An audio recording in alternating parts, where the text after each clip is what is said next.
Now, we've talked about the Cliven Bundy case. It's very interesting.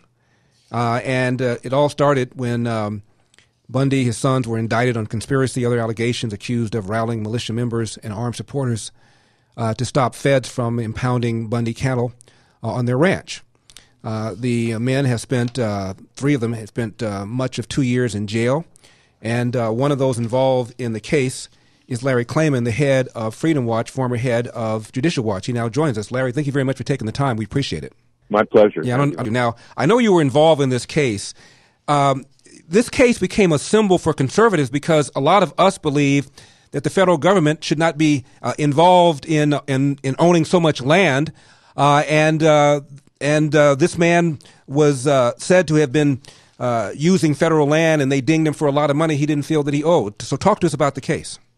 Well, that's right. And, we're going to be filing a declaratory judgment action on that out here in state court in Las Vegas, where I am right now. I was in court yesterday when the indictment was dismissed. But the land does not belong to Nevada. It was held in trust for a brief period of time by the federal government. When Nevada became a state, it inured to Nevada. Now, ask yourself, how can the federal government claim to own 85% of the land of Nevada and it's a viable state? Mm-hmm. So Cliven, the BLM moved in at some point, Bureau of Land Management, federal government, said, we're going to charge you grazing fees whether you like it or not. Cliven's family had grazed cattle on that property for 150 years, going back to his great-grandfather, Levitt. And we're going to nullify all your water rights, and we're going to charge you a fee. And Cliven said, well, I don't want to sign your contract. And he didn't sign the contract. He says, I can manage the land myself. But the Bureau of Land Management persisted. They said, we have environmental concerns here, the desert tortoise. Cliven ranches on 400,000 acres in and around Lake Mead. There's not much to eat in a desert, so the cattle have to roam. Well, the Bureau of Land Management was literally regulating to the point, and you can appreciate this as a libertarian, and I'm a conservative libertarian.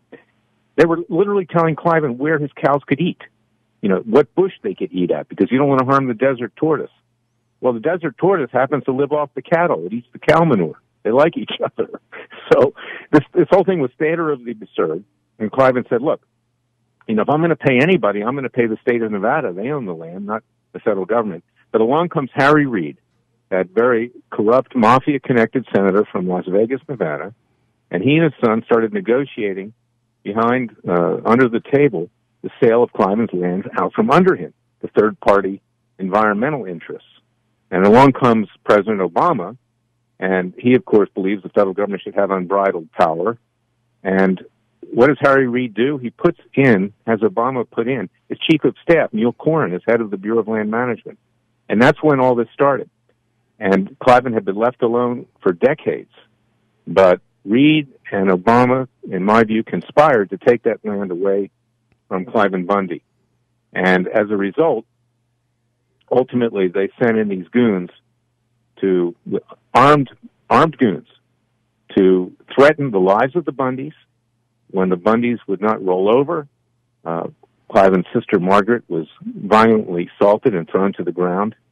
His two sons were attacked.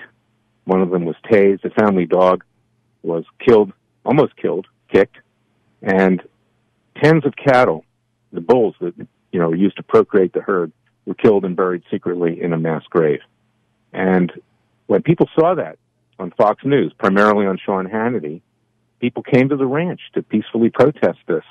And they came armed, and that's their right to do so under the Second Amendment.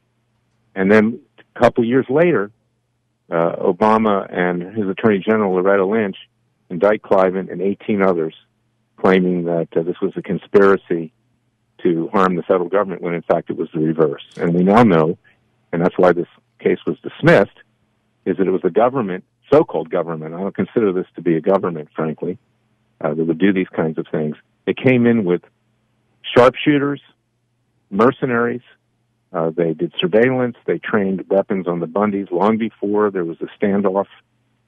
In the course of the case, we learned that documents were destroyed and they were hidden.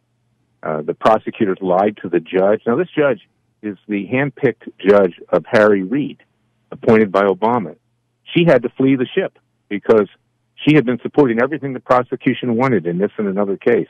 But to save her own skin, to maintain some credibility as a federal judge, she ultimately was forced to dismiss the indictment. And yesterday, and I hate to be long-winded, but it's a story that people need to hear, is that yesterday she accused the prosecutors of lying to her. She accused two FBI agents that took the stand of lying to her, of most egregious conduct tantamount to obstruction of justice, and dismissed this with prejudice. You know, as a lawyer, Larry, that means it's dismissed forever. My guest is Larry Klayman. He's head of Freedom Watch. So, Larry, the criminal charges have been dismissed, and you are right. This Obama appointee described the conduct of the prosecutors as a flagrant misconduct. The government's conduct in this case was indeed outrageous. There had been flagrant misconduct, substantial prejudice, and no lesser remedy is sufficient, close quote. That takes care of the criminal charges, but you still have the issue about who owns the land and whether or not Bundy owns the fees to anybody, let alone to the feds. That's right, Larry. And we're considering right now, we're bringing a declaratory judgment action in state court as to who owns the land. Okay, that's number one. Number two, we are considering filing malicious prosecution and civil rights cases against the federal officials who violated the rights of Cliven Bundy, his sons, and the other defendants. I represent two other defendants that were acquitted in prior trials, Stephen Stewart and Rick Lebellian, and we've already filed malicious prosecution actions for them. And, of course, Attorney General Sessions, after a year of lobbying him, has been putting his head in the sand over this, finally said he was conducting a review. So I hope to work with the Attorney General to bring the prosecutors to justice and to clean up the Justice Department. It's another huge scandal of the FBI and the Justice Department. Well, Larry, congratulations on your success on Monday. I'm Larry Elder.